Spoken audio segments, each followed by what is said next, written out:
I appreciate the concept of social media. The concept in its purest form accomplished the following.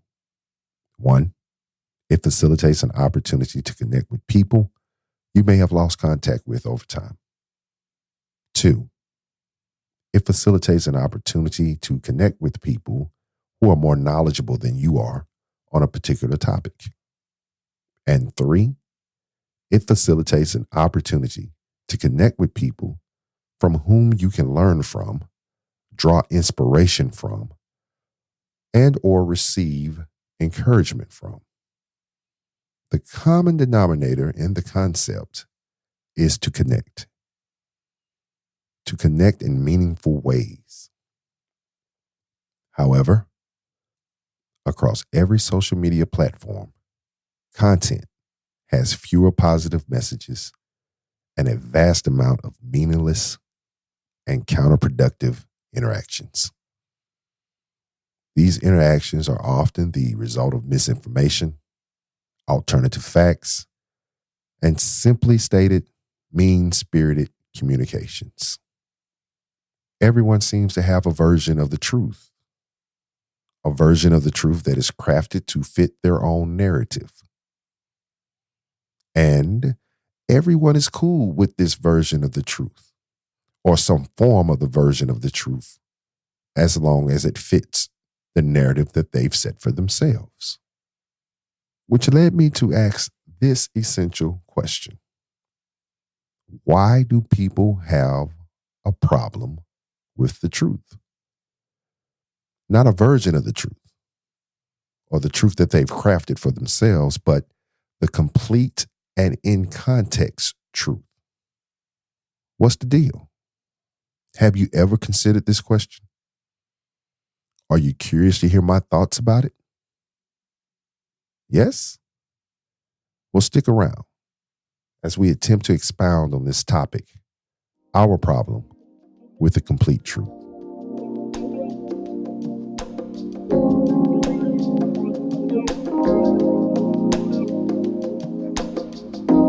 Hello, everyone. I'm Bruce Smith, and you're listening to the Essential Discourse Podcast. Our show is a critical examination of Black culture, specifically taboo topics that are embedded in our culture, which directly or indirectly affects our points of view, behaviors, and relationships. Not only do we identify problems, but we also put forward relevant, restorative, reasonable, and responsible solutions to remedy the identified problems. Thanks for joining us. Let's return to the show. Truth in its complete form, that is, straight, no chase, can change people from within. The complete truth has the ability to free us from cancerous thoughts, which leads to complacent behaviors and cynical attitudes. Freedom, my friends, is birthed in one's mind.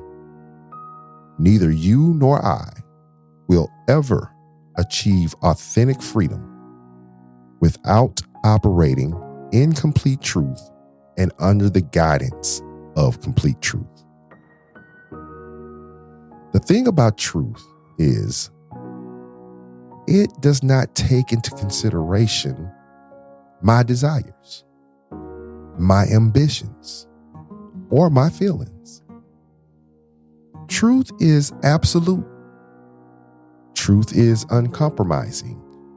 Truth is immutable.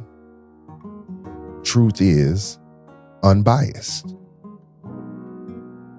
Truth has no reverence for your skin color, your age, your sex, your sexual orientation, economic status, social status, religious practice, or your political affiliations. And this is the reason people have become so irritated with the truth.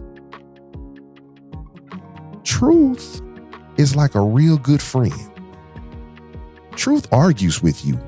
Truth disagrees when you're wrong. Truth admonishes you. Truth warns you about your behavior and about your choices. Truth will arrest you. It will stop you from doing something that you really want to do. And you, like me, and I, like you, we don't like it when that happens. After all, we're human beings. And as human beings, we have developed this I want what I want, and I want what I want when I want it. And some of us have developed a I don't give a attitude in how I go about getting what I want. Yeah, it's not uncommon. It's not uncommon to hear phrases like speak your truth and talk your or live your life, or live your truth, I should say.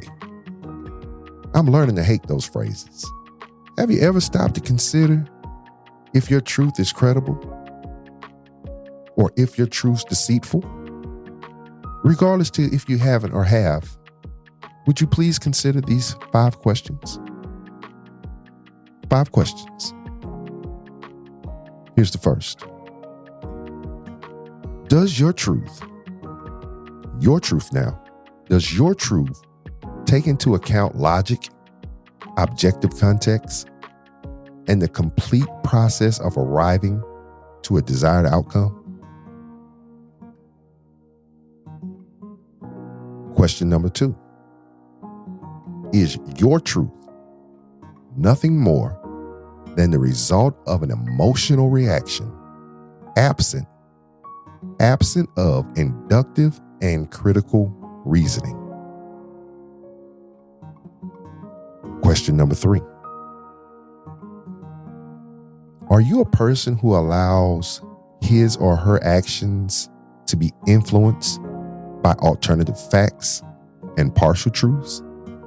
Think about those terms, alternative facts, partial truths. What is the alternative to known facts? Answer: it's a contrived, a made-up lie. What are partial truths?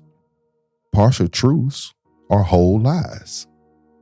So to better ask that question, are you a person who's influenced by contrived lies and whole lies? Number 4, is your truth nothing more than a skewed perspective based on the feebleness of your emotions? I feel a certain way, so my outlook has to be the truth. And the final question, question 5. Am I becoming what I consume? Could it be that your truth, my truth, whoever's truth, is the fruit from a seed of delusion sown into the field of your mind by your favorite celebrity, your so-called friends, your social media influencer, or so-called person of academia? How did we get here? How did we get here to this place of my truth, your truth, his truth, her truth? The major contributor or source of all this disdain for the truth can be found in who and or what we have empowered to have unconditional access to our minds. And when we give over unconditional access to our minds, we allow that entity to exploit our beliefs and our values. When we examine these confrontational questions, we have to acknowledge that we oftentimes surrender our ability to reason and to fight to an entity that knows nothing about us, who is only concerned about what they can receive from us, and an entity that does not care for us or about us. And as a result, we risk being transformed into a people who have shaky principles, who have been lulled into a comatose state of consciousness resulting from our willful ingestion of erroneous rhetoric and toxic propositions. The more foolish the activity is, the more popular it becomes. For example, y'all remember the Tide Pod Challenge? You guys remember the Silhouette Challenge? I know you remember the Milk Crate Challenge. These are just 3 of many that had social media on fire. What's that? You'd never do anything like that? Okay. How about making or commenting on a post or status for which you participate in gossiping, encouraging violence, etc., etc., other forms of pervasiveness? No, you never done that? That must be your truth. Regardless, the more ratchet the behavior is, the more attention we give it. It's like a train wreck. You can't turn away, and you know it's going to end bad. Now, how is it that we can recognize this? We can recognize that this will not end well and still proceed along the same pathway that leads to discomfort, disappointment, and ultimately destruction. I submit it's because we are being instructed and incited. We are being instructed and incited by an imposter, which is your truth, rather than the truth. Have you ever engaged someone who can never admit that they were mistaken or wrong? There's always a but or an if in their attempt to rationalize their behavior or their thought process, despite having evidence before them that would convince a reasonable individual that there isn't any justification for their demeanor or their opinions. This person would rather die on a proverbial hill, on that particular proverbial hill, than to appropriately adjust themselves. We should all be wary of these type of people. And here's why. These persons, these type of people, are ignorant. Whether it's purposeful or unknowingly, they are ignorant of what comprehensive truth is. And when I was writing this, I couldn't help but think of the scene from Malcolm X when he was speaking in Harlem and he told the people, you have been had, you have been hoodwinked, you have been led astray, run amok, bamboozled. These are the type of people that I'm talking about right now. These are the type of people who have no ambition for growth. Rather than striving to become competent adults, they have chosen to remain inept by allowing other people to think for them, allowing negative feelings towards circumstances to take precedent, and to overpower the function of the rational apparatus that sits atop their shoulders to do the thinking for them. And there are a plethora of other explanations as to why many people have issues with the complete truth. However, these explanations are born out of one singular factor. The truth, which is the certainty of facts and or spiritual revelations, is of no use to many people because it will not conform itself to our will. And because complete truth cannot and will not fit into our boxes of excuses, justifications, and or sympathy stories, complete truth becomes an inconvenience. An inconvenience that causes many of us to seek out alternatives which have been properly and correctly named my truth, your truth, his truth, her truth. My experiential knowledge and learning has taught me this. There is no substitute for complete truth.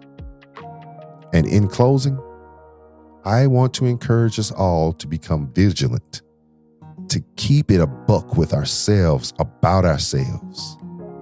If we can't be truthful with ourselves about ourselves, who then can we be truthful with? No more excuses, guys. Only solutions. Solutions revealed by the counsel of complete truth. That's our show for today.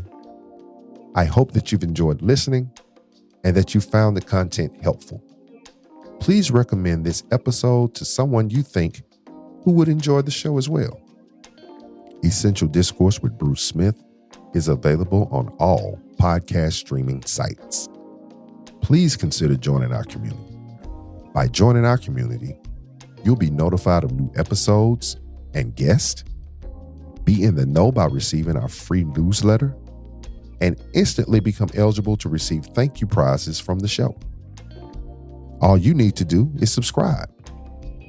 Ensure that our communication gets to your email inbox and read our communication to you. You can subscribe at www.edpshow.com. Until the next time, be kind to yourself and kinder to others. This is Bruce Smith. Peace.